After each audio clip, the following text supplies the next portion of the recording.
Moikka! Tänään me unboxataan tällaisia Slays-juttuja. Ja ensimmäisenä meillä on semmonen Slays-vuonahevonen. Tällainen. Tää on tamma ja tää on tosi hienoa sillä. Laitan se nyt vaikka tuonne karsinaan. Sitten seuraavana on tällainen pussukka tai tällainen. Mä koitan avata tän nyt jotenkin.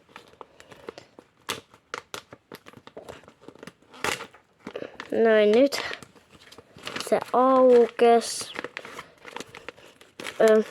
Mulla ei oo mitään hajua, mitä täällä on, mutta tää ainakin taitaa olla joku harja tai joku.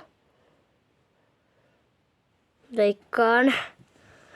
Sitten tässä on jotain vähän niinku, en mä tiedä onko nää, musta tuntuu, että nää olisi jotain ihmeen niinku pinnejä konstilla.